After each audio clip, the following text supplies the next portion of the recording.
Nous sommes dans un nouveau mois, le mois d'août, qui est baptisé le mois de la victoire. Dis avec moi, victoire. Victoire. Encore victoire. Victoire. Une dernière fois plus fort. Victoire. Victoire. Et le thème que je vais aborder avec vous en ce matin, c'est soyez transformés. Dis à ton voisin, dis à ta voisine, dis à quelqu'un à côté de toi, sois transformé. Sois transformé. Alléluia. Le thème est quoi? Soyez transformés. 2 Corinthiens chapitre 3, le verset 18 dit: nous tous, qui le visage dévoilé, en ce sens qu'on a ôté un voile. Amen. Quand on parle du voile, c'est pas ce que Naomi a mis sur sa tête. C'est pas ce que maman Bobo a mis sur sa tête. Amen. Le voile fait quoi? Le voile couvre le visage. Imagine une femme qui doit se marier. Amen. Avant que son mari, qui a été présenté devant certaines autorités, ne puisse officiellement faire le bisou qu'il faut, il y a lieu à enlever le voile. Amen. Le voile placé sur le visage de cette femme fait de sorte qu'on n'arrive pas à bien voir sa face. Amen. On n'arrive pas à savoir si véritablement c'est la femme que nous avions aimée, que nous avions draguée. Amen. Mais une fois que le voile est ôté, le visage de la femme est comment? Le visage de la femme est révélé. Alléluia. Alléluia. Est-ce que quelqu'un me suit? Si tu es là, fais comme ça.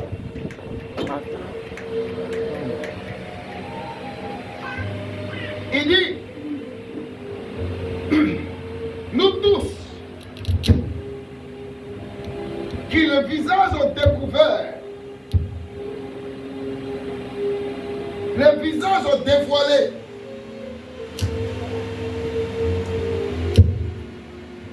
reflétons comme un miroir la gloire du Seigneur. Nous sommes transformés en la même image, de gloire en gloire, comme par le Seigneur l'Esprit. Alléluia. Le voile est ôté, le visage est découvert maintenant. Amen. Nous reflétons quoi? Comme un miroir, la gloire du Seigneur. Au temps de l'apôtre Paul, le miroir ne donnait pas les vrais aspects du visage comme c'est le cas aujourd'hui. Quelqu'un me suit? Avec notre miroir, on a la possibilité de faire quoi? On a la possibilité de tout voir sur notre visage. Si le maquillage a été bien fait, si la rouge à lèvres n'a pas débordé. Hello? Merci. Alléluia. Est-ce que tu as appuyé sur le bouton rouge? Mets tout le volume, c'est tout.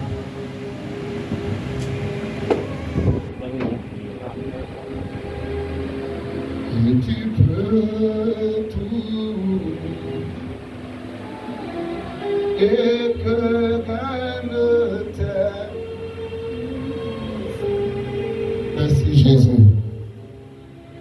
Merci Jésus. Mets le volume. Merci Jésus. Merci Saint-Esprit. Et que rien ne t'est impossible. Seigneur, fais-moi voir ta gloire. Seigneur, fais-moi voir ta gloire. Acclame le Seigneur Jésus, s'il te plaît. Alléluia. Le voile a été ôté. Le visage est découvert. Amen. Il dit, nous reflétons comme un miroir la gloire du Seigneur.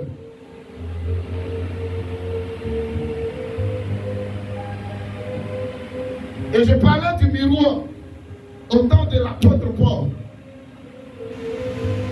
Le miroir au temps de l'apôtre Paul ne donnait pas toutes les informations, comme c'est le cas aujourd'hui, sur notre visage, sur notre corps. Amen. Le miroir a été comment? Perfectionné. Aujourd'hui, on a cette facilité de tout voir apparaître sur notre corps, sur notre visage. Il dit, nous tous, qui le visage dévoilé, reflétons comme un miroir la gloire du Seigneur. Comme un miroir la gloire du Seigneur. Est-ce que quelqu'un me suit?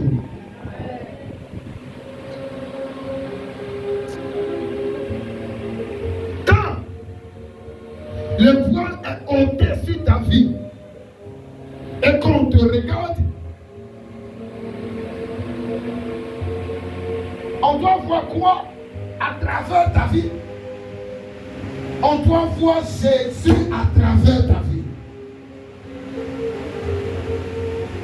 Est-ce que quelqu'un me suit? Enlevez l'autre micro, donnez-le-moi. Allumez l'autre micro, donnez-le-moi.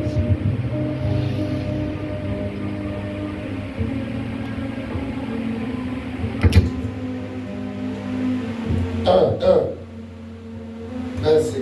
Acclame le Seigneur. Acclame. Alléluia. Ok. Ça au moins c'est mieux, non? Donc je disais, le voile est ôté sur mon visage. Mais quand quelqu'un me regarde, je dois être le reflet de quoi? De la gloire de Dieu. Quand quelqu'un te regarde, la personne doit voir l'image de Jésus à travers toi. C'est pourquoi il dit, nous tous qui le visage découvert, reflétons comme dans un miroir la gloire du Seigneur. Nous sommes transformés à la même image de gloire en gloire.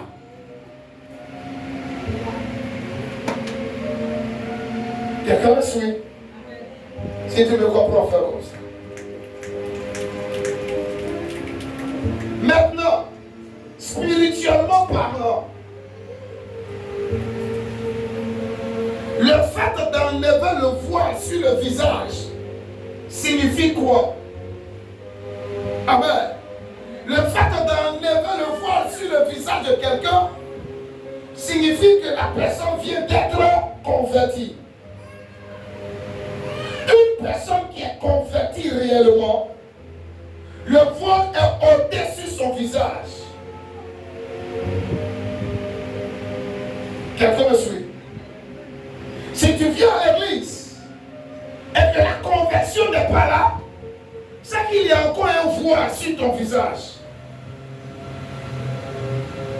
Et quand les gens te regarderont, ils ne verront pas la gloire de Dieu. Augmente ce volume. Ils ne verront pas Jésus à travers ton visage.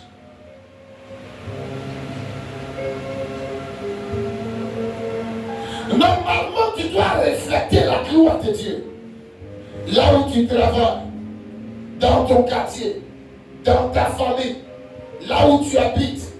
Amen. Là où tu fais ton commerce, tu dois refléter la gloire de Dieu. Refléter la gloire de Dieu, ce n'est pas être bien habillé. Ça compte. Alléluia. Mais on parle plus du caractère. Est-ce que ton caractère est à l'image de Jésus? Est-ce que ton caractère reflète Jésus? Est-ce que tu es doux? Est-ce que tu es amour? Est-ce que tu es patient? Est-ce que tu es saint? Tu marches dans la sainteté? Est-ce que tu es fidèle quand tu fais tes promesses? Est-ce que tu as une maîtrise de soi qui est remarquée par tout le monde?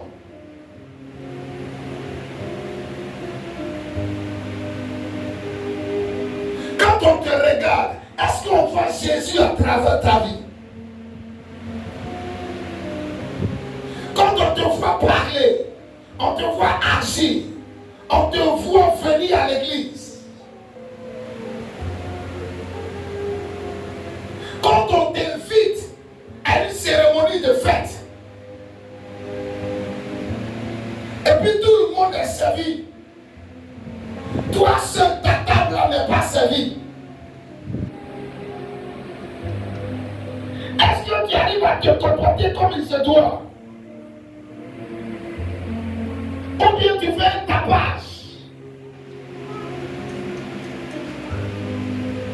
À cette fête, j'ai donné ma participation. La veille, on m'a appelé. J'ai fait un dépôt. Je me suis bien habillé. J'ai même préparé. À la maison, je suis venu avec la nourriture. On sert tout le monde. Et moi, je suis comment? Je suis oublié.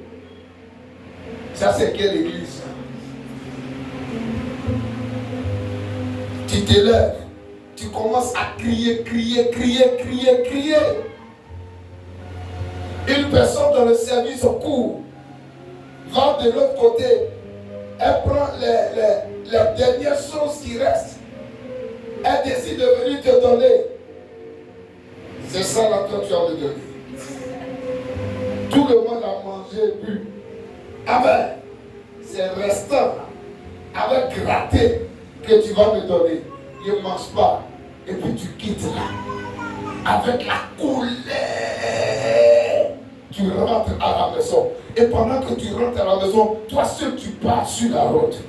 Tu pars sur la route. Tu maudis les gens. Tu maudis l'église. Tu déclares une mauvaise parole sur la route. Est-ce que ça reflète la gloire de Dieu? Amen. Une telle personne qui se retrouve dans ce registre, c'est que le voile n'a pas encore été déchiré. Je veux que tu ouvres ton cœur en ce jour. Je suis venu avec l'épée du Saint-Esprit. Alléluia. Afin que ce voile-là soit déchiré dans le nom de Jésus-Christ. S'il est déchiré, tu vas refléter l'image de Dieu. Tu vas refléter la gloire de Dieu. Tu vas refléter la lumière de Christ. Partout où tu seras, partout où tu iras, on verra Dieu. Alléluia. On dira, celui-là, il a connu une transformation. Celle-là, elle a connu une transformation. Est-ce que quelqu'un autour de toi a été capable de dire, depuis que tu vas à l'église, il y a quelque chose qui a changé dans ta vie? Si les gens autour, dans la famille, disent que tu ne vas pas à l'église, tu vas à l'église, quand on te remarque, on constate que rien n'a changé dans ta vie. C'est le signe que quoi? Le voile n'a pas encore été comment? Déchiré. Mais je vais t'inviter en ce jour, amen, à regarder à Christ, à voir l'image de Christ. Et tu vas connaître la transformation dans le nom de Jésus-Christ. Ton amen n'est pas monté. Amen. Jésus lui-même, viens faire ton travail.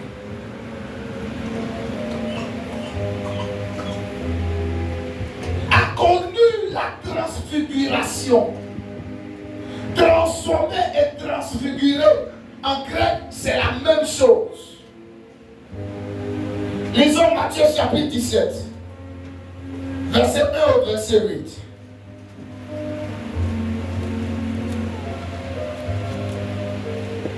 Matthieu chapitre 17, verset 1 à 8. Tu as pris ta Bible? Merci Jésus. Ouvrez mon Bible. Vous qui vous asseyez devant qui n'avez pas de Bible, plus voir c'est d'autres. Si tu dois mettre quelqu'un devant, assuis-toi que la personne a la Bible. 1, 2, assure-toi que la personne est bien habillée. Tu viens à l'église sans Bible. On peut faire ça. Est-ce que tu as Bible à la maison? Tu te promets sans Bible. Ma vie, est-ce que tu as Bible? Il n'y a pas de Bible dans ton portable. Il ne faut pas faire ça encore. Est-ce que tu as Bible, ma vie? Venez à l'église et vous Bible. Hein? Tu es venu sans Bible, sans cahier, sans stylo.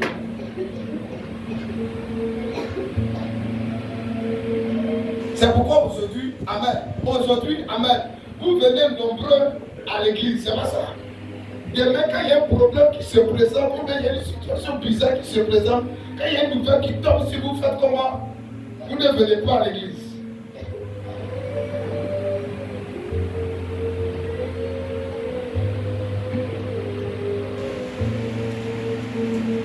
Venez à vos Bibles.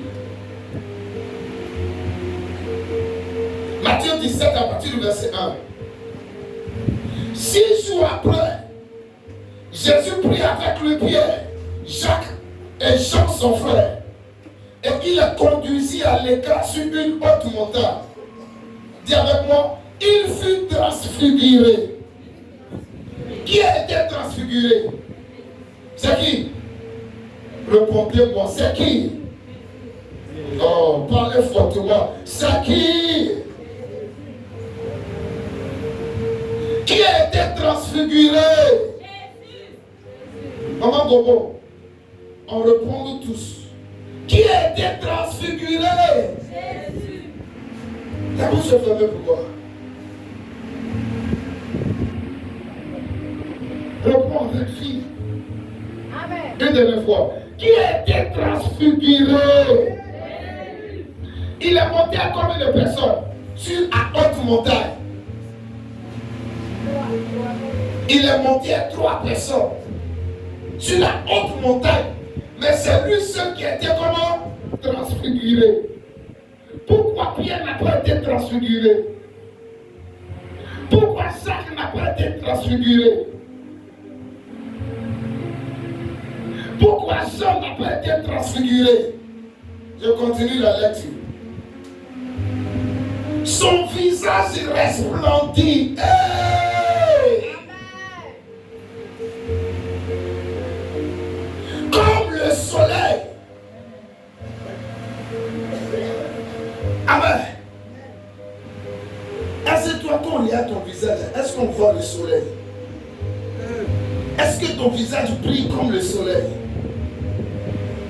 Il y a des gens ici, quand les sorciers regardent leur visage, c'est noir. Non, je ne parle pas de ton teint. Ton visage spirituel, ça ne brille pas.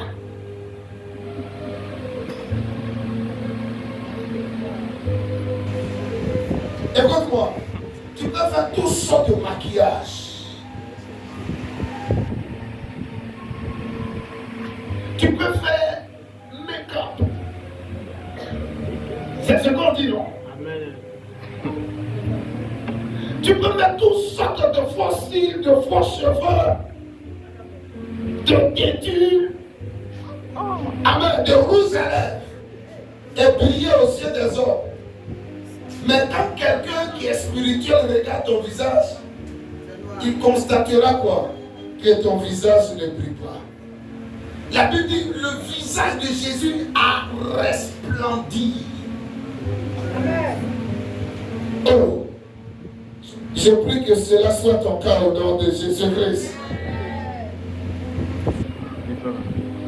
Et ses vêtements deviennent blancs comme la lumière. Wow. Moïse et Élie leur apparu. Moïse qui est mort. Élie qui a été enlevé. Ils ont apparu à qui? À Jésus. Moïse est venu avec la loi. Élie représente les prophètes. Amen. Ces personnes ont apparu à Jésus. Le corps de Moïse a été discuté par Satan. Michael est venu récupérer le corps de Moïse. Ce dernier s'est retrouvé sur le mont de transfiguration. Mais qu'est-ce que Jésus a pu faire sur le mont de transfiguration? Écoutez-moi. C'est une haute montagne. Amen. Pour se retrouver au sommet de cette haute montagne, il y a beaucoup d'efforts à fournir. Physiquement parlant, Jésus et ses 3 disciples ont dégagé de l'énergie pour se retrouver sur cette haute montagne. Et une fois arrivé sur la haute montagne, qu'est-ce que Jésus a fait? Pendant que ses disciples dormaient, pendant que ses disciples faisaient autre chose, lui, il est resté dans la présence de Dieu pendant des heures, voire même des jours en train de prier. C'est ce pourquoi il y a eu cette apparition. Il y a des dimensions dans la prière. Quand tu atteins, forcément un ange de Dieu va t'apparaître. Un être spirituel va t'apparaître. Quand tu atteins cette dimension de la prière, tu es convaincu que tout ce que tu entends, ça vient de Dieu. Quand tu atteins cette dimension de la prière, ton parler à langue change. Tu as comme l'impression que tu es en train de marcher dans les airs. Tu sais une forte présence en toi, avec toi, autour de toi. Et quand tu sors de la présence de Dieu, quelqu'un peut te faire terriblement mal. Tu regardes la personne et puis tu souris. Tu as la force de faire quoi? De pardonner les pardonnables. Pendant que tu es dans la présence de Dieu, si quelqu'un sonne à ton portail, tu sais par l'esprit qui est derrière ce portail. Les vêtements de Jésus ont changé. L'aspect de son visage a changé. Moïse et Élie ont apparu sur la montagne pour lui parler de sa mission à Jérusalem. Je prie que tu vives cela au nom de Jésus-Christ. Que tu atteignes cette dimension spirituelle dans le nom de Jésus-Christ. Pierre prit la parole, verset 4, et dit à Jésus, Seigneur, il est bon que nous soyons ici. Si tu le veux, je dresserai ici 3 tentes, une pour toi, une pour Moïse et une pour Élie. Comme il parlait encore, une nuée lumineuse les enveloppa. Et voici qu'une voix sortit de la nuée qui disait, celui-ci est mon fils bien-aimé, en qui j'ai mis toute mon affection. Écoutez-le. Lorsqu'il entendit cela, les disciples tombèrent la face contre terre, saisis d'une crainte violente. Mais Jésus s'approcha, les toucha et dit, levez-vous, soyez sans crainte. Il leva les yeux et ne vit que Jésus seul. Wow. Le monde spirituel existe. Le monde spirituel est réel. Ils ont entendu audiblement la voix du Père Céleste. Jacques a entendu ça. Pierre a entendu ça. Jean a entendu ça. Ils sont tombés dans la présence de Dieu. Mais Jésus était comment? Toujours debout. Ce qui m'intéresse ici, c'est que Jésus a connu la transfiguration sur cette haute montagne. Transformé, comme je le disais, égale à transfigurer en grec. Transformer signifie quoi? C'est métamorpho. M-E T-A M-O-R P-H D-O M-E T-A M-O-R P-H et D-O. Métamorphose signifie changer dans une autre forme. Changer dans une autre forme. Imagine le potier. En tant que fabricant de pot, il confectionne un pot. Alléluia. Un pot qui a cette dimension.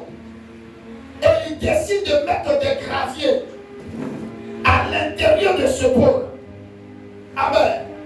Les graviers pourront remplir le pot selon la forme du pot. Amen.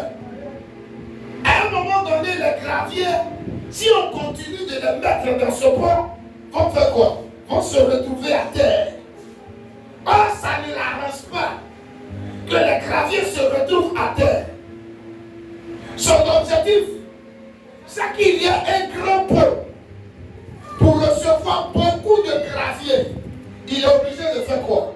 Il est obligé de casser ce pot en tant que potier et de fabriquer un nouveau pot plus grand, plus volumineux, afin de pouvoir réunir les graviers et les mettre à l'intérieur.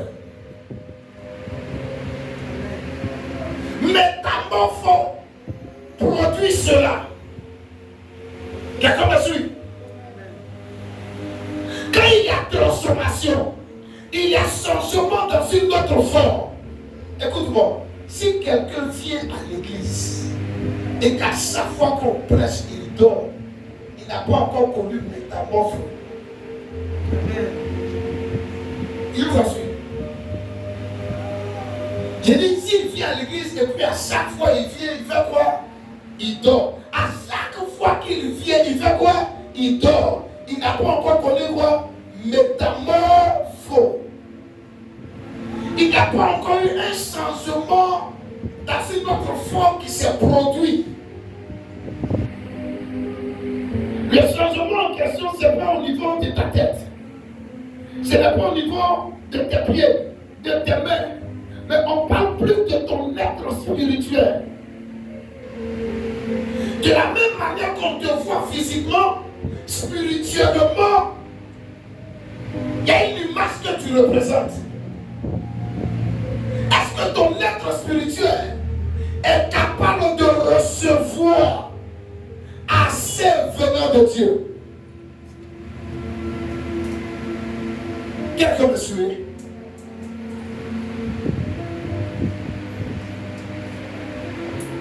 Ce matin, je suis venu t'aider afin que tu vives en métamorphose au nom de Jésus-Christ. Ah, tu n'as pas dit un amen plus fort. Écoute-moi, tu veux beaucoup d'argent. Amen. Tu veux beaucoup de bonnes nouvelles, non? Ah, réponds très bien, réponds très bien. Il ne faut pas avoir la bouche fermée et puis tu as remué ta tête. Tu réponds oui, ça c'est un acte prophétique.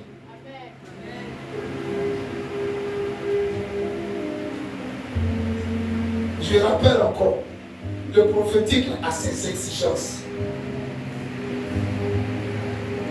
Toi, tu peux remuer la tête. Tu peux avoir la bouche fermée. Tu peux rater une grâce. Apprends à participer au culte. Apprends à te laisser conduire par le Saint-Esprit. Par ta façon d'agir dans la présence de Dieu, ça peut amener Dieu à libérer une parole sur ta vie par le canal de l'homme de Dieu. Ce que tu peux avoir, amen, dépend de quoi? De la forme, amen, que tu dois représenter. Si je veux avoir beaucoup d'argent, spirituellement parlant, je dois avoir quoi? Une forme encore plus vaste. Parce que beaucoup d'argent va demander quoi? Beaucoup de stress. Ça va demander beaucoup de travail. Amen. Ça va demander beaucoup de sacrifices. Tu vas recevoir beaucoup de coups venant de plusieurs personnes. Amen. Si tu veux avoir beaucoup de richesses, beaucoup de bonnes nouvelles, si tu veux avoir beaucoup de grâce, beaucoup de faveur, il y a des choses que tu dois être capable d'accomplir. Changer la femme que tu as présentement. Tu dois connaître métamorphose. Quelqu'un me suit? L'apparence de Christ sur le monde de transfiguration fut changé. Et il fut resplendissant d'un éclat divin. Oh, c'est possible qu'il y ait cette transformation dans ta vie dans le nom de Jésus. Écoutez, il y a 3 vérités que vous deviez savoir avant de vivre la transformation. Je vais aller avec vous rapidement. 3 vérités que vous deviez savoir avant de vivre une transformation. Avant de connaître le métamorphose, il y a 3 vérités que vous deviez savoir. Avant de connaître la transfiguration, il y a 3 vérités que vous deviez savoir. Amen. 1. Vous devez décider de connaître la transformation. Dis avec moi. Vous devez décider de connaître la transformation. Vous devez décider de connaître la transformation. Amen. Tu commences par quoi? Par une décision.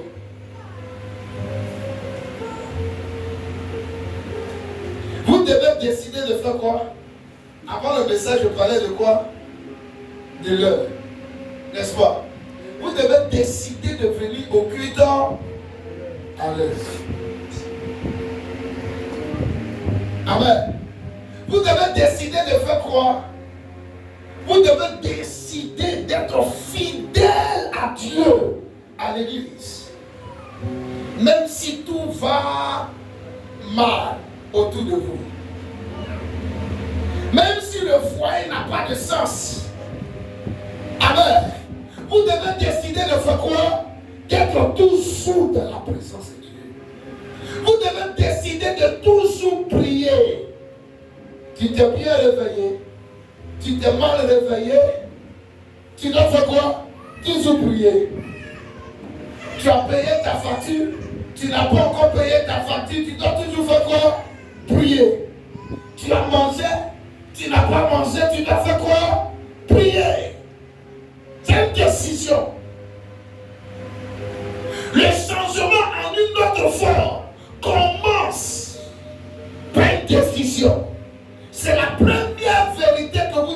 savoir.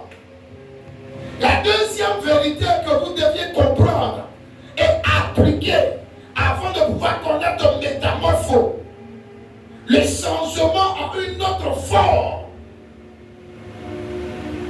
Vous devez être discipliné. Dis avec moi, discipliné. Plus fort, discipliné. Un des hommes de discipline, quand la parole de Dieu passe à l'église, je ne sors pas pendant que Dieu est en train de me parler pour aller aux toilettes. Amen. Parce que souvent tu es assis et puis à la voix du diable qui te dit pipi de session, pipi de session, pipi de session. Amen. Mais quand la discipline est là, tu dis quoi? Je ne sors pas. Tais-toi, Satan. Je ne sors pas. C'est une question de discipline. Imagine quelqu'un qui décide de faire le sport. Quand il pense que chaque jour on va aimer faire le sport, il y a des choses que le corps ne supporte pas. Tu peux décider de faire le sport 3 fois par semaine. Mais il va arriver des jours où tu vas te réveiller et tu es fatigué. L'heure du sport arrive. Ah, je me reporter. C'est vrai que je voulais casser mon ventre. Parce que mon mari se plaignait de mon gros ventre. Amen. Mais je vais faire quoi? Je vais reporter. Je vais attaquer une femme ici, j'espère. Alléluia. Amen. Je vais reporter. Mais quand la discipline est là, tu parles à ton corps. Mon corps, même si tu es fatigué, lève-toi et commence à faire le sport. Et puis tu portes tes habits de sport. Amen. Tu commences à faire le sport. Parce que c'est important de faire le sport. Nous tous, il nous est arrivé souvent de manquer la discipline dans certains domaines de notre vie. Discipliner pour faire quoi? Pour épargner. Au-delà du fait que j'apporte mes dîmes et mes offrandes, je dois épargner chaque mois. Ça demande de la discipline. Parce que tu vas au marché, et puis tu vois les jolies chaussures, les jolis articles. Tu te rappelles que tu as l'argent quelque part gardé. Ton cœur pousse avec toi. La voix te dit, va prendre. Il y a une voix qui te dit, il ne faut pas prendre. Pour finir, quand la discipline n'est pas remarquable, ça fait quoi? C'est mon argent. Et acheter ce que je veux. Si je meurs, les gens vont se réjouir de mon argent. Attends quoi? Attends, je vais zouker dans mon argent. En fait, c'est vrai que si tu meurs, les gens vont récupérer ton argent. Mais et si tu vis? Et puis demain, il y a un problème sur la terre. Tu t'en sors comment? C'est l'une des choses sur lesquelles le Saint-Esprit a attiré mon attention. En cette semaine, où il me parlait de l'épargne. Même dans le ministère, même si l'argent n'est pas beaucoup, même si les gens amen, ne sont pas en règle avec les dîmes et les offrandes, ce qui rate, je dois être capable d'épargner. Il m'a même enseigné sur la sagesse de la fourmi. Et donc, je ne veux le mentir. Et décider d'appliquer ça à ma vie. Quand la discipline est là, tu ne sors pas tous les jours pour aller faire fête. Non, c'est beau. Amen.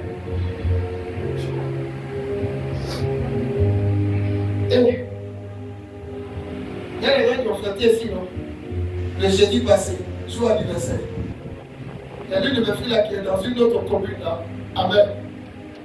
Elle m'a appelé et puis elle me dit son chéri est rentré à la maison. Timbré. Timbré de ce timbré. Parce que c'était quoi? C'était chaud. C'était indépendance. Pendant que toi-même tu n'es pas encore indépendant. Amen. Pendant que l'atmosphère du pays même est bizarre. Amen.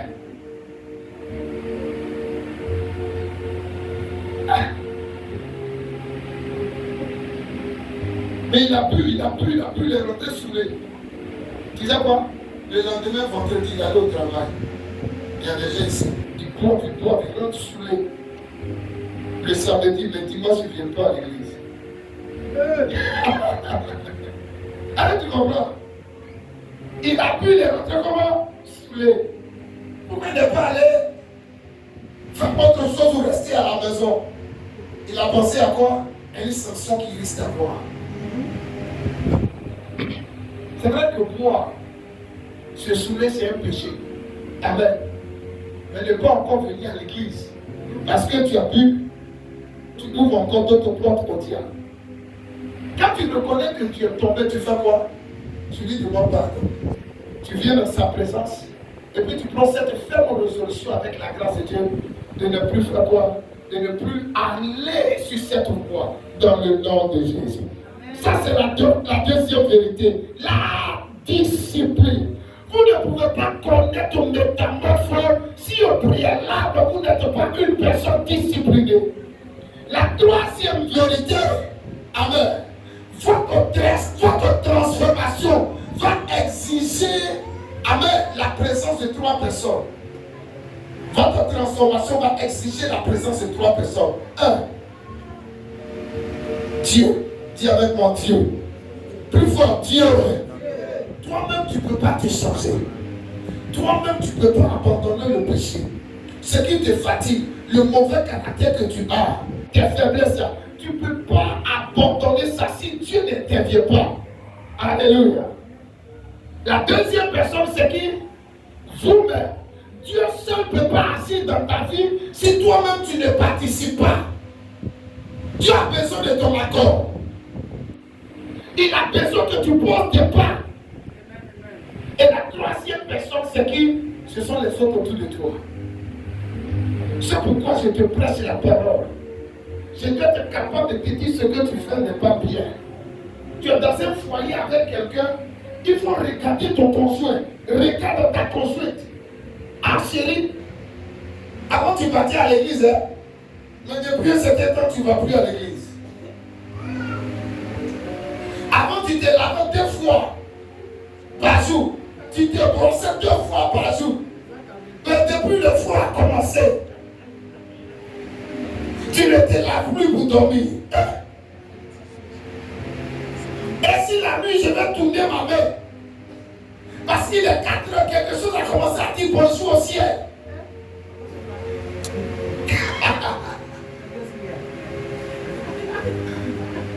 Je fais comment? Qu'est-ce que c'est? Écoute-moi. Il y a des hommes, hein?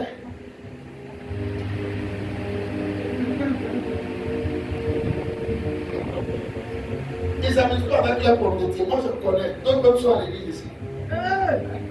Lui, d'autres sont à l'église ici.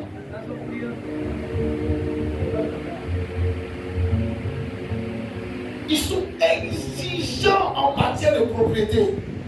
Je salue ça. Un tel gars, tu as marié. Votre après-midi puissant, sans te laver, puis dort sur le même lit que lui. Soit lui-même, il sort de la chambre, il dort au salon, et puis il te laisse seul. Il te laisse seul dans ta saleté là. Il y a des choses souvent vous faites qui envoient pas là dans le couple. Oui. Tu t'es pas brossé. Quelle affaire? Mais est-ce que c'est un péché même? C'est un péché. Tu sais que c'est un péché. Toi, femme mariée, ne pas te brosser avant de te coucher. Dis ça là. Hey. Donc il y a des petits trucs là qui envoient par là. Et puis tu dis, elle t'embrasse pas. Mais tu te brosses par occasion. Ah.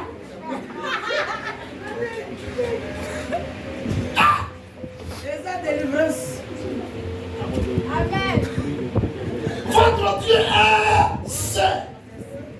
Il n'a pas dit que votre esprit, votre âme et votre corps soient sanctifiés. Il n'a pas dit ça de la parole de Dieu. Amen. Amen. L'église tout corps. L'église. Qui regarde au cœur? Qui regarde au cœur? Qui regarde regarde au cœur. Ok. Maintenant, l'homme, il regarde à quoi? À ce qui frappe les yeux.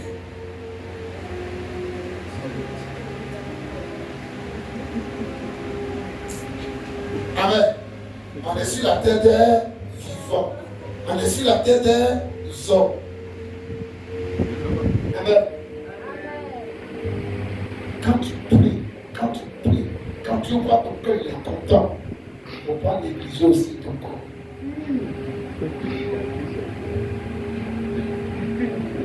Amen. Il ne faut pas faire quoi? Exagérer, mais sois en règle.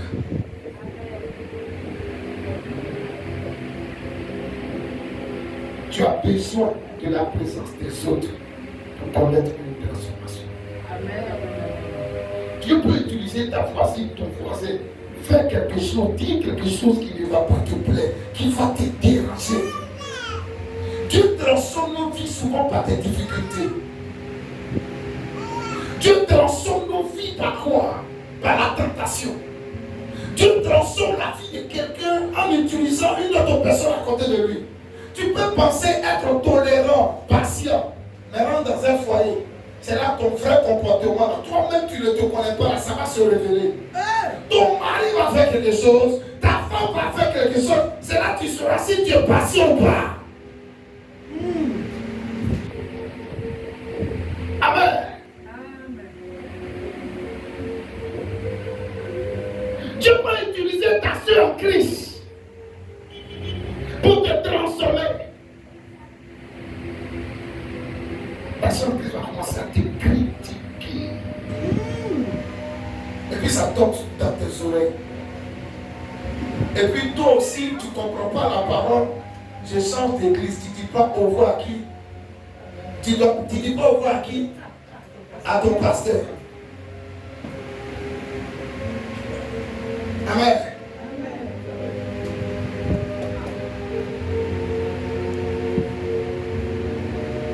Il y a une dame qui ne vient plus à l'église. J'ai fait mes pieds pour rentrer en contact avec elle. Je l'ai appelée. Je me suis déplacé pour aller la voir. J'arrive chez elle, je l'appelle. Je ne suis pas là. Amen. Je prends mon téléphone, je l'appelle. Il y a quel problème? Elle m'envoie balader. Sans jamais toucher le problème. Je vais venir te voir. Je vais venir te voir. Je vais venir te voir. Et jusqu'à présent, elle n'est pas venue me voir. Amen. J'ai dit à certains de mes responsables autour, partez la voir. Rentrez en contact avec elle. Amen. Il y a un qui a pu échanger avec elle. Elle était capable de s'ouvrir à ce dernier. Elle a entendu des choses dehors. Et puis elle a pris quoi? Position. Comment, d'après quelqu'un, tu peux prendre moitié de poulet pour faire sacrifice? Mayada.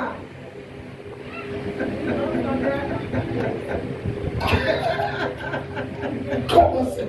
Comment? Donc tu as entendu quelque chose dehors. Le livre de Proverbes dit quoi? La sagesse demande que tu puisses écouter les deux parties. Et puis toi-même tu fais quoi? Tu dis une conclusion. Amen, amen, amen. Tu n'écoutes pas les deux parties. Tu as déjà pris position.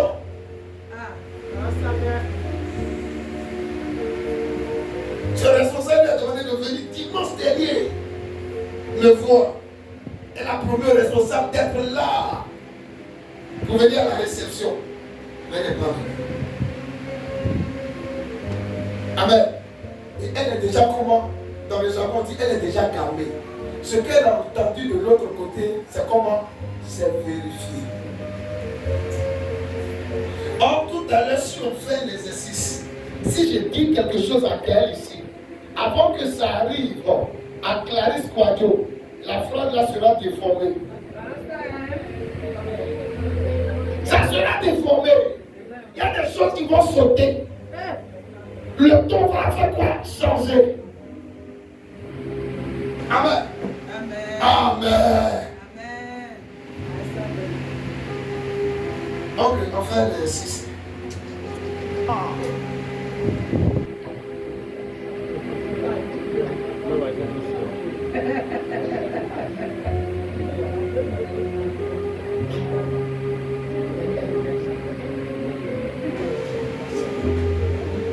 La personne à qui tu veux t'en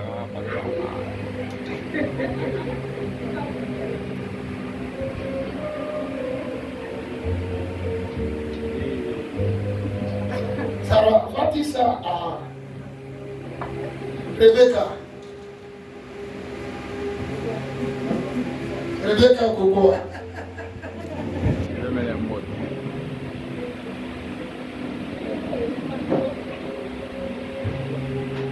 Rebecca Coco va dire à Clarisse Quadio. C'est que tu as entendu. Ah, ça.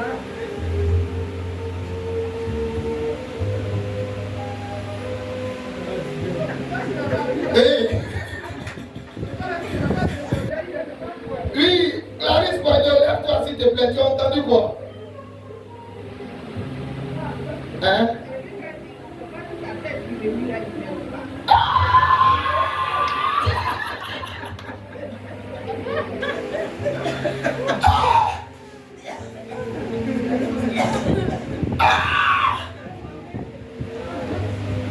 Ce que tu fais ta tête là, j'aime pas. Ta tête tu remues là, j'aime pas. Regarde, c'est ce que tu as dit à Sarah. Tu lui as dit quoi? Je lui ai dit, papa dit, j'ai demandé à Clarisse pourquoi elle remue sa tête. Qu'est-ce qu'elle fait là, il pas.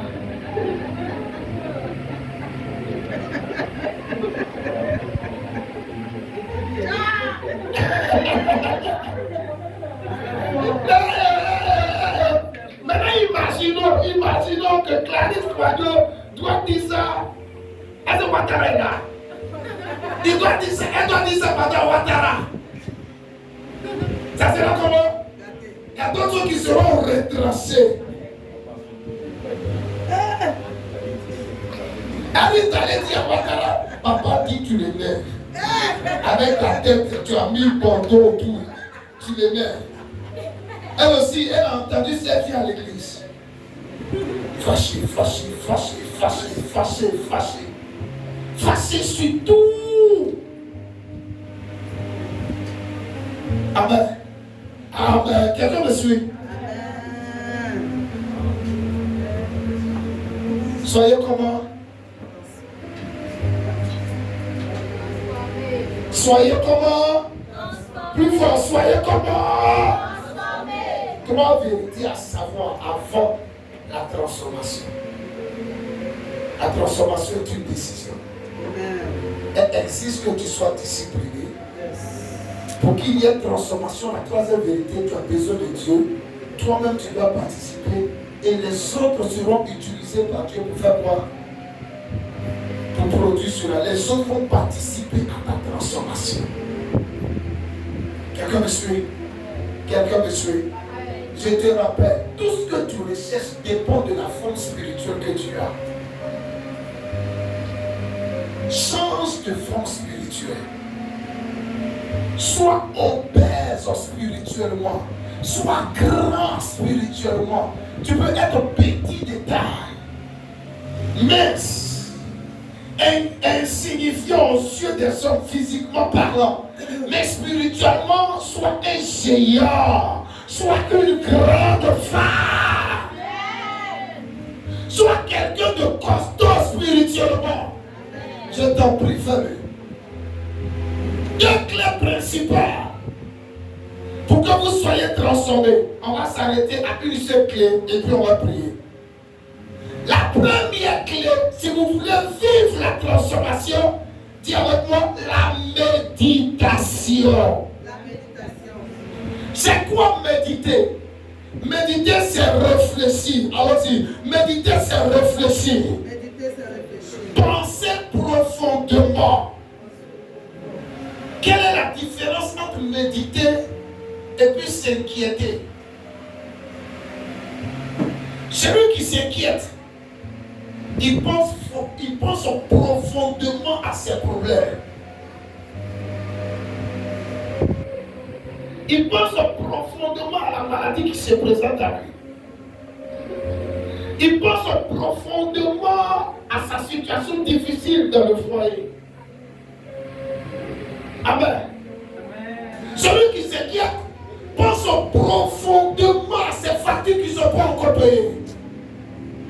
À force de penser à ça, il refuse de manger. Souvent, il refuse de se laver. Il refuse souvent même de sortir de la maison pour aller rendre visite à un tel. Celui qui pense profondément à ses problèmes, ses soucis à longueur de journée, il n'est pas loin de l'adresser. D'autres disent, c'est quand j'ai beaucoup de problèmes, je grossis. Donc tu vois la personne devenue grosse physiquement.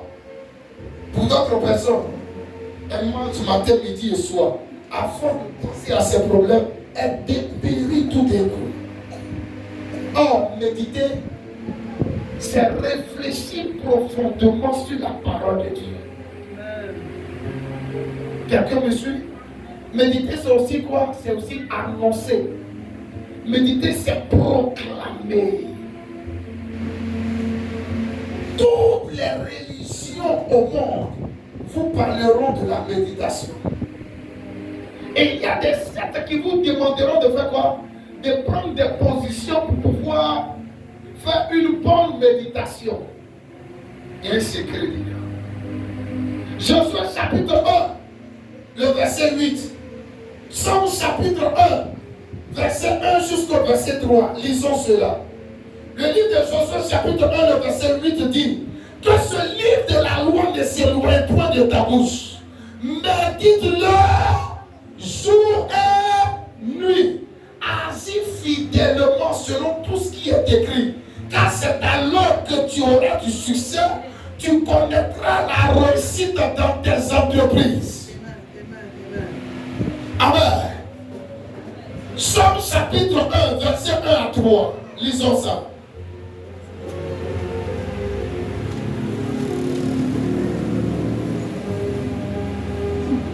Merci Seigneur. Alors rapidement. Psaume chapitre 1, le verset 1 à 3. Heureux l'homme qui ne marche pas selon le conseil des méchants, qui ne s'arrête pas sur le chemin des pécheurs, et qui ne s'assied pas sur le banc des moqueurs, mais qui trouve son plaisir dans la loi de l'Éternel, et qui médite sa loi jour et nuit. Il est comme un arbre planté près d'un courant d'eau, qui donne son fruit en son temps, et dont le feuillage ne se flétrit pas. Tout ce qu'il fait, lui, réussit. Amen. Amen. Amen. Amen. On dit heureux l'homme qui ne s'assied pas en compagnie des moqueurs. Et toi, tes amis les plus intimes sont les grands moqueurs du quartier. C'est ça, hein? Il dit heureux l'homme qui ne s'assied pas en compagnie. Bizarrement, à l'église même, il y a des moqueurs. Et puis tu prends le gars là comme ami. Tu sais que lui là c'est un moqueur, mais c'est ton ami. C'est ton bras droit. Heureux l'homme qui ne s'assied pas en compagnie de moqueurs, qui ne marche pas selon le conseil des méchants. Quand toi tu as des problèmes, ce sont les méchants là que tu vas voir et tu demandes conseil auprès d'eux. Tu t'arrêtes sur le chemin des pécheurs. Amen.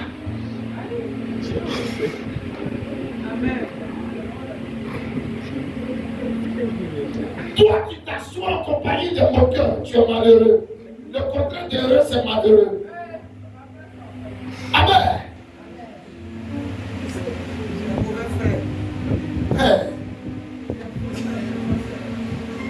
Toi qui marches selon le conseil des méchants, tu es malheureux ou malheureuse. Est-ce que tu trouves ton plaisir dans la parole de Dieu? Est-ce que tu la médites jour et nuit? Avec tu es comme un arbre planté près d'un courant d'eau. Amen. Amen. Tu donnes ton fruit en son temps et dont le feuillage ne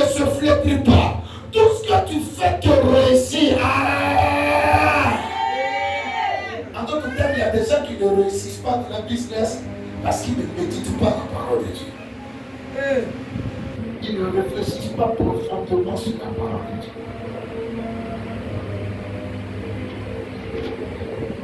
Il y a 4 choses que tu peux faire avec la parole de Dieu. La première des choses que tu peux faire avec la parole de Dieu, qui est le Bible ici?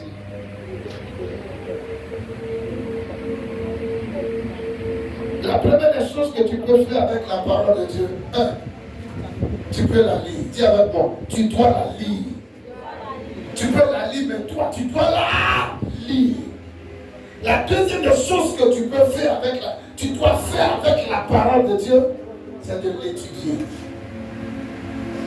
Amen. La troisième des choses, c'est faire quoi? C'est la méditer. Et la quatrième des choses que tu peux faire avec la parole de Dieu, c'est la mettre en pratique. Il y a une différence entre lire et étudier. Amen. Méditer et puis la mettre en pratique. On lit pourquoi? On lit pour s'informer. Est-ce que toi tu lis la parole de Dieu? Lis la Bible dans ton téléphone. C'est de détruire ta croissance spirituelle. Tu peux sortir avec ton téléphone parce qu'il y a la Bible dedans. Mais n'aie pas pour habitude de lire la Bible dans ton téléphone. Lis ta Bible. Amen. En papier. Tous ceux qui se disent chrétiens ou chrétiens, toutes celles qui se disent chrétiens, obligatoirement vous devez avoir une Bible en papier. Bible en téléphone, c'est pas Bible. Amen. Quelqu'un me suit? Est-ce que tu as Bible en papier? Est-ce que toi tu as Bible en papier?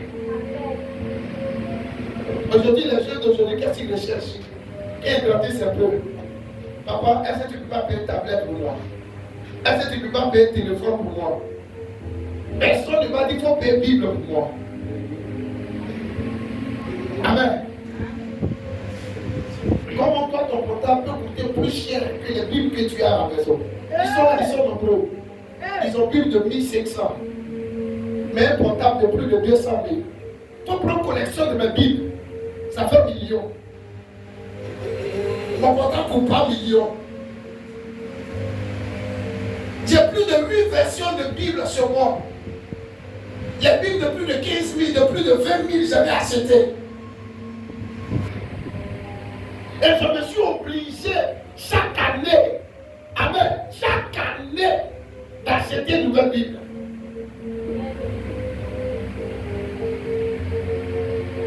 Chaque année, j'achète une nouvelle Bible. Je dois lire la Bible dans son entièreté, Genèse jusqu'à Apocalypse. Au moins 3 fois. Et puis j'ai écrit dedans. Actuellement, là, j'ai une Bible des prisonniers. C'est ça que j'étudie. Il y a une Bible qu'on distribue aux prisonniers. C'est ça que j'ai.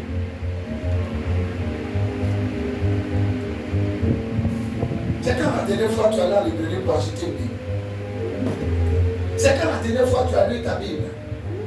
C'est quand la dernière fois tu t'es assise avec tes enfants et vous avez pris le soin de lire votre Bible? Ton enfant ne connaît pas David. Amen. Mais il connaît qui? Miraculous.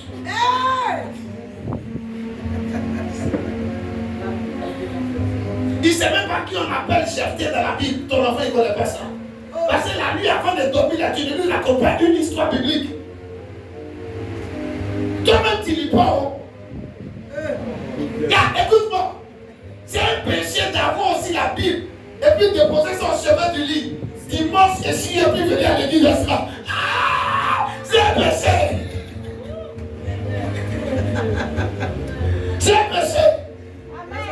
La Bible au chemin du lit ne fait pas fuir Satan. Ça ne fait pas fuir le diable. Laissez-vous regarder et puis on vous plaque. La personne dort Bible à côté. Et puis le démon tout le tour, c'est un mensonge.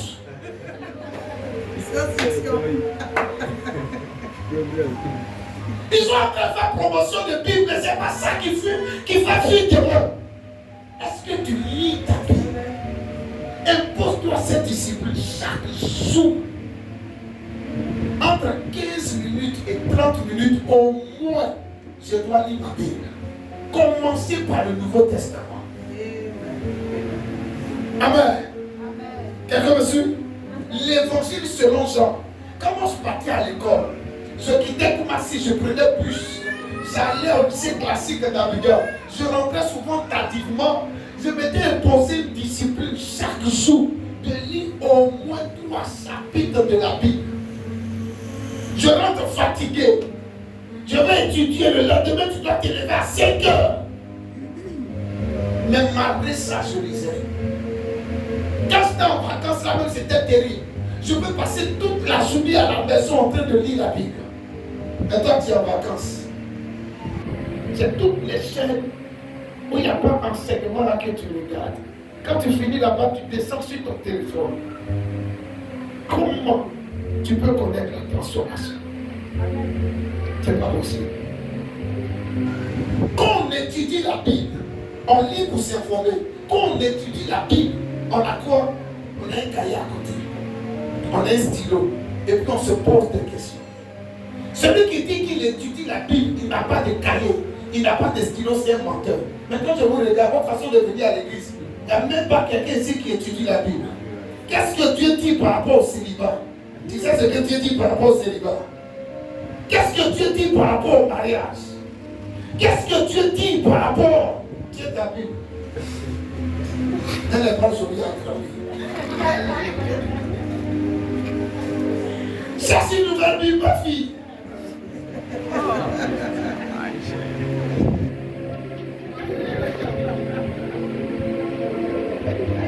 Là, c'est ma fille, je ne lui parle comme ça. Amen. Cassez vos caisses. Partagez tes Bibles.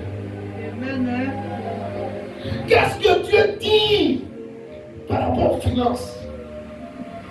Amen. Étudiez, posez des questions. Et puis écrivez, prenez des notes. Et tu peux commencer quand tu viens à l'église, tu écris. Quand tu rentres à la maison, tu fais quoi? Tu révises. Ça va t'aider. Méditer, c'est quoi? C'est penser profondément. Quand tu médites, tu réfléchis profondément à ce que tu as lu. Tu cherches même à penser des versets en cœur. Amen. Je me voyais à des arrêts de bus faire sortir des papiers et commencer à réciter des versets bibliques.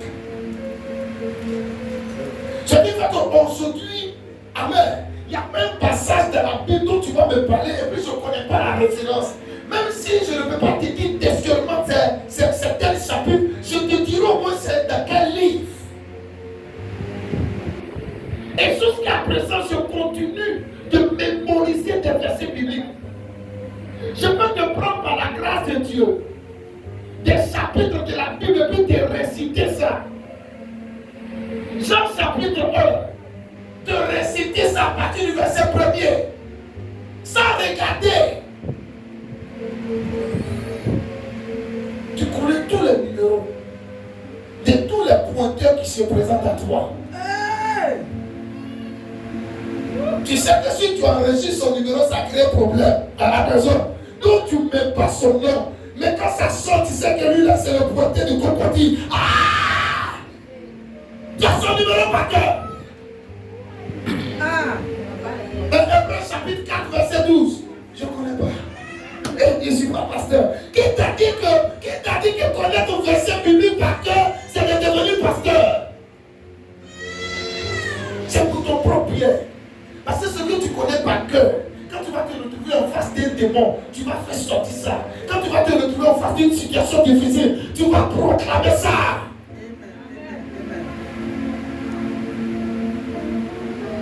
Amen. Normalement, au moins un verset par semaine, tu dois connaître ça. Cette semaine, tu as bossé quel verset? Par cœur, cette semaine. Vous savez pourquoi vous ne pouvez pas prier pendant longtemps? Parce que vous n'avez aucune relation avec la parole de Dieu. Ce qui séduit Dieu, c'est sa parole. Et là, dans la version d'Arby, En Somme chapitre 138, le verset 2, la Bible dit quoi? La dernière partie du verset 2, il a exalté sa parole au-dessus de tout son nom. C'est-à-dire, c'est pas parce qu'il s'appelle Dieu que pour ton cas, là, il va changer sa parole. Il ne fait rien en dehors de sa parole. Sa parole est tellement élevée. Amen. Que son nom Dieu ne peut pas changer sa parole. C'est pourquoi il y a des démons qui attaquent des familles. Et puis Dieu est là. On a comme l'impression que Dieu ne voit pas le problème de la famille. Là. Il y a des situations qui se présentent à des personnes. On a comme l'impression que Dieu est contre le succès de ces personnes. Mais quand il ne voit pas sa parole en application quelque part, il lui est difficile d'agir. On le faisait un verset par jour. Si c'est trop compliqué pour toi, tu peux faire un verset par semaine. Donc, aller au-delà. Tu dois connaître. Tu dois connaître. Imagine que tu ne connais pas la parole de Dieu par cœur. Tu tombes sur un faux type quelque part avec ta Dieu mélangé avec 2-3 versets. Tu es perdu. Les gens qui se promènent et puis racontent des vilaines choses.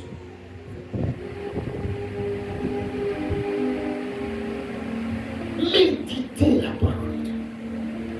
Il dit méditez comment? Jour et nuit.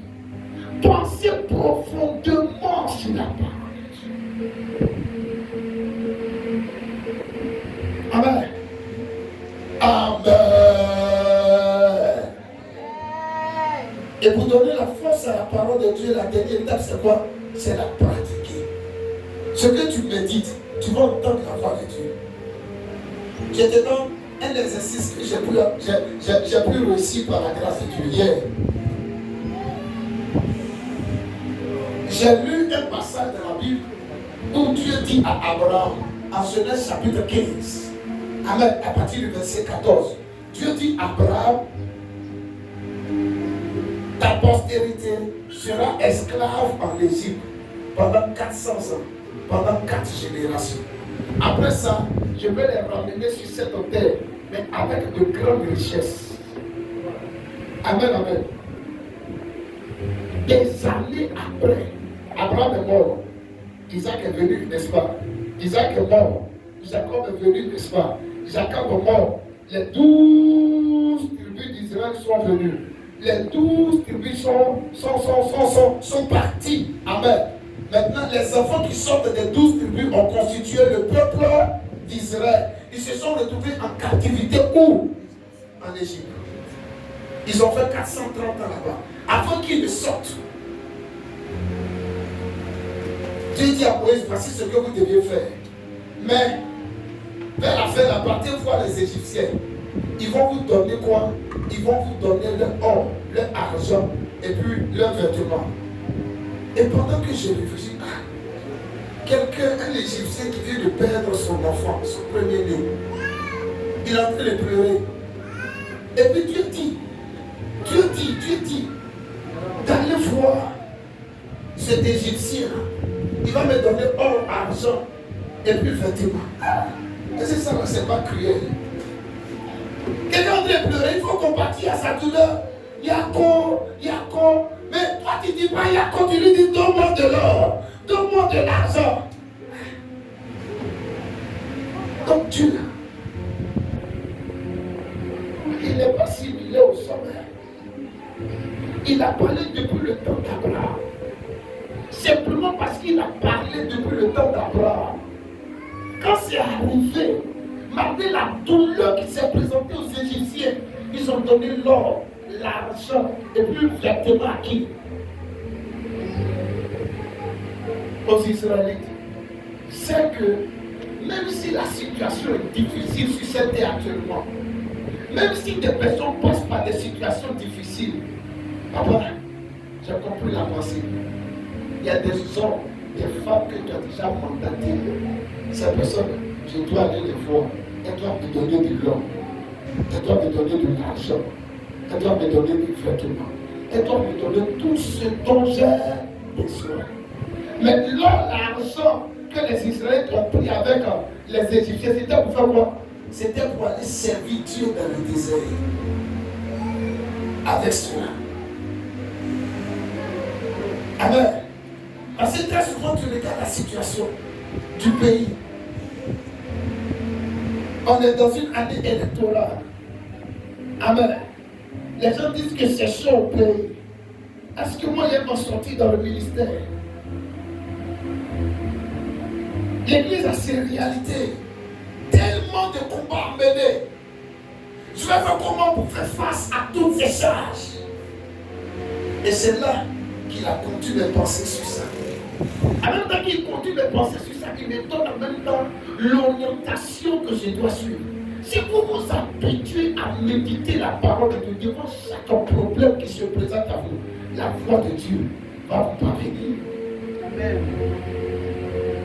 Et là, tu es en train de parler à des personnes. Amen. Choisis.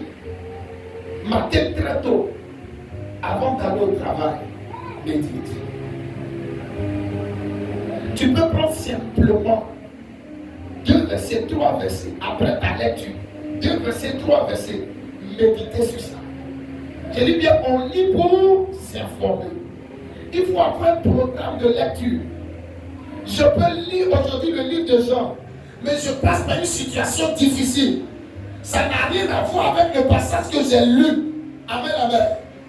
Je cherche dans la parole de Dieu, après avoir lu le livre de Jean, je cherche dans la parole de Dieu un verset ou une référence biblique qui concorde avec mon problème actuel.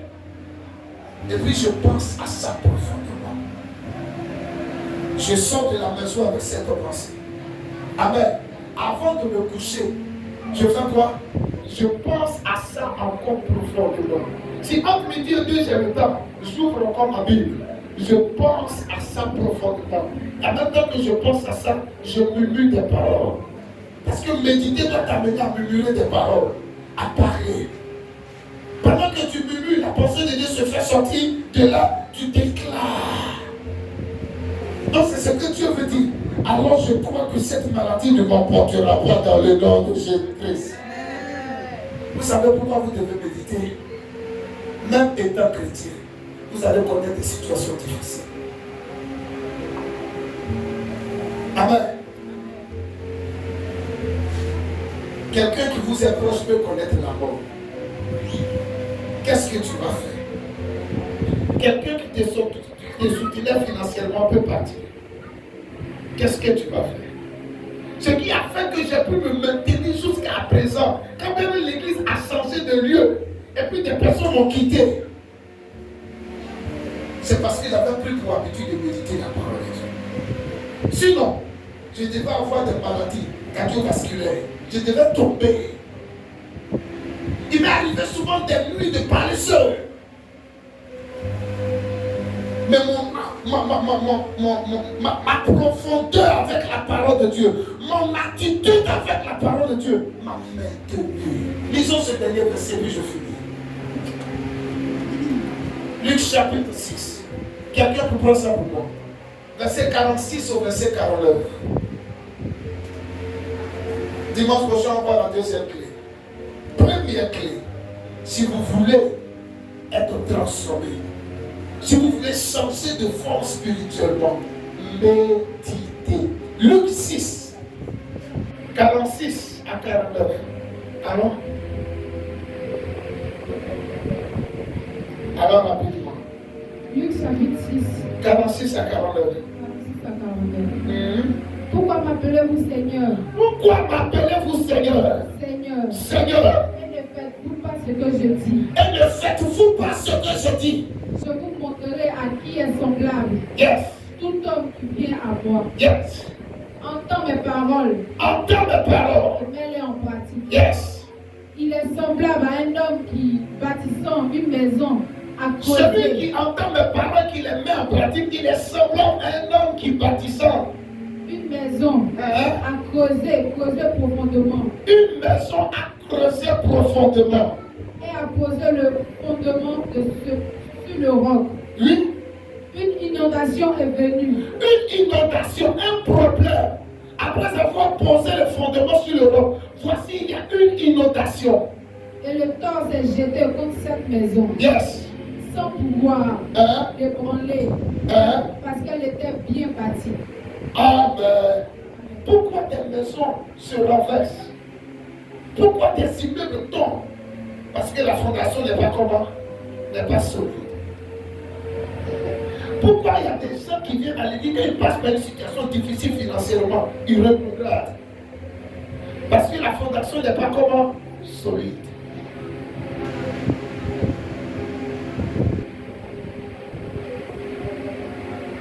Tu as besoin d'argent pour payer le loyer. Tu n'as pas encore géré. Et puis tu vas voir quelqu'un, tu es femme. Et puis la personne te dit, avant que je ne te donne l'argent de ton mari, couchons ensemble. Tu sais que le monsieur que tu allais voir pour t'aider financièrement, il est marié. Tu es enfant de Dieu. Ton bailleur te dit, si aujourd'hui le 10, tu n'as pas versé l'argent de ton loyer, tu fais quoi? Il te vide. Imagine que tu es dans cette scène, tu fais quoi? Attends, je vais regarder tous les visages. Lève ta tête et puis.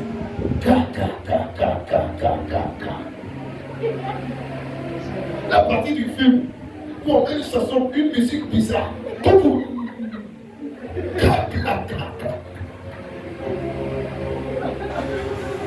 Tu fais quoi? C'est là que on se rappeler de ce verset. Le juste tombera 7 fois. Et il se relèvera. Seigneur, toi-même tu vois, j'ai le dos. Amen. Et puis tu vas, tu prends ce qu'il y a à prendre. Et puis tu prives une personne de quoi? De nourriture. La famille que le monsieur va te donner marié, ça devient ton comportement de la semaine de la famille. Amen. Tu prives quoi? Les enfants, la femme de ce monsieur de nourriture. Tu viens, tu fais quoi? Tu demandes cette pardon à Dieu. Dieu te pardonne. Mais les conséquences, tu vas les payer. Conséquences, tu peux tomber enceinte. Conséquences, amen, amen, tu peux avoir une maladie. Conséquences, malédiction. Une porte spirituelle peut se fermer dans ta vie. Mais quand tu es parti sur la parole, c'est vrai, je n'ai pas l'argent. Mais je viendrai à l'église, je te louerai. Je te danserai. C'est vrai que je n'ai pas l'argent, mais je refuse de voler. Est-ce que tu sais que si tu montes dans la méditation, même si le sexe opposé se met nu devant toi, tu es capable de fermer la porte sur le sexe opposé et puis sortir de la maison? Et aussi. Amen. C'est toi je veux, c'est toi je veux. Et puis tu sors de la maison. Yes.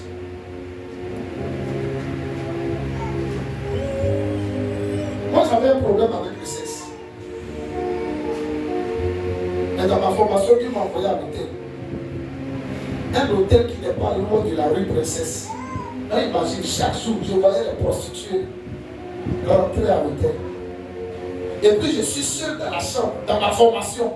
Dieu pouvait me délivrer. Il m'a envoyé là-bas. Je suis seul dans la chambre. À côté de rue Princesse, les prostituées rentrent. Il y a une scène qui m'a terrifié un jour. Un homme de Dieu que je connais sur les réseaux sociaux, il s'est retrouvé à l'hôtel avec une prostituée. Pendant que cet homme de Dieu est marié, qu'il a des enfants, quand je l'ai vu, j'ai commencé à couler les larmes. Seigneur, fais-moi miséricorde. Qu'est-ce qui n'a pas marché? Ne pensez pas que c'est mariage qui vous délivre du sexe. Parce que tu peux rentrer dans le mariage. Et puis tu tapes à gauche, tu tapes à droite.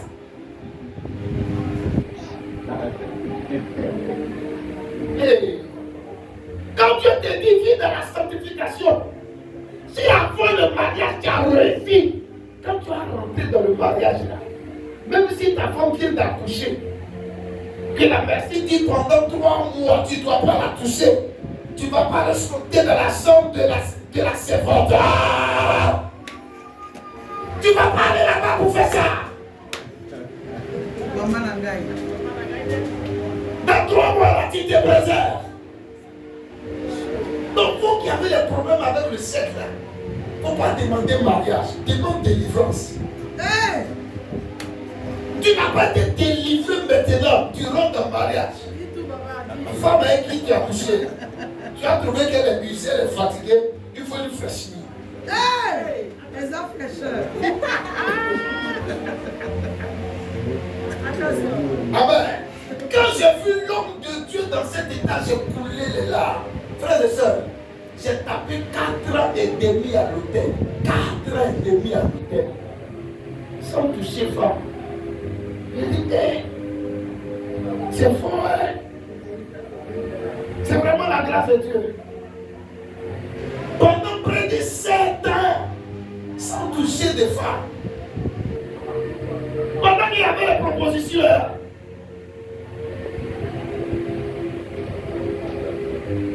Après ça, Dieu m'a délivré de là-bas.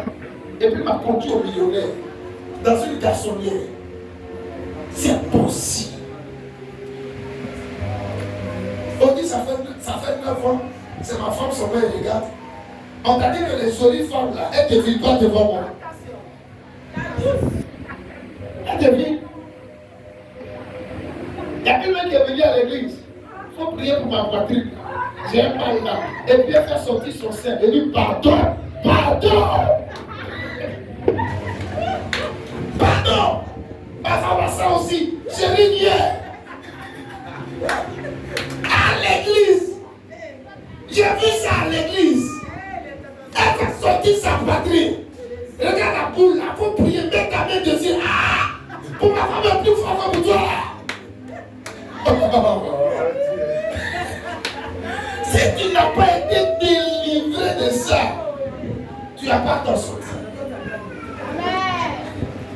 Amen. Il dit, la pluie est venue. Les inondations ont eu lieu. Parce que la fondation était solide. La maison n'a pas été détruite. C'est le genre de personne qui fait quoi? Qui est enraciné, qui pratique la parole de Dieu. Allons-y. Verset 49. Yes. Mais celui qui entend Celui qui entend. et ne met pas en pratique Hein? est semblable à un homme qui a bâti une maison sur la terre sans fondement. Vous entendez la parole de Dieu. Est-ce que vous ne la mettez pas en pratique? Il dit si tu ne la mets pas en pratique, tu as bâti ta maison sur la terre sans fondement. Continue. Le tort s'est jeté contre elle. Yes. Aussitôt, elle est tombée Hein? et la ruine de cette maison a été grande. Il y a eu quoi? Il y a eu un torrent. La maison est comment? La maison est tombée. Et la ruine de la maison était comment? Elle était grande. En tant que chrétien, le torrent va se présenter à toi. Même dans le ministère. Amen. Tu vas connaître des périodes où les gens t'abandonnent, les gens te quittent, où l'argent ne rentre plus. Si tu es le sang de prophète, tu es là, tu vois seulement. Tu vois seulement. Toi, le jour où tu veux prêcher, c'est là tu ouvres ta Bible. Hey! Toi-même, en tant que prophète, tu ne médites pas la parole de Dieu. Tu ne lis pas la parole de Dieu. Tu vas aller prendre fétiche. Effectivement. Et puis toujours tu vas voir. Tu vas enterrer des vilaines choses à l'église. Amen. C'est pourquoi vous devez aimer la parole. Amen, amen. Ça va vous partir. Amen. Parce que les problèmes, ma fille, on est là. Tant que Dieu sur la terre, il ne faut pas finir. Maintenant, tu as un problème pendant que je te parle. Hey! Mais quelle est ton attitude avec la parole? Méditez-la. C'est penser profondément la parole de Dieu. C'est réfléchir profondément la parole de Dieu. C'est murmurer la parole de Dieu. C'est proclamer la parole de Dieu. Proclamer la parole de Dieu devant toute situation. Proclamer la parole de Dieu devant la maladie. Proclamer la parole de Dieu devant le manque. Proclamer la parole de Dieu devant la faim. Proclamer la parole de Dieu devant le sec. Proclamer la parole de Dieu devant le vide. Proclamer. Fils de l'or, est-ce que ces enseignements pourront revivre? Il dit, tu le sais. Il dit par la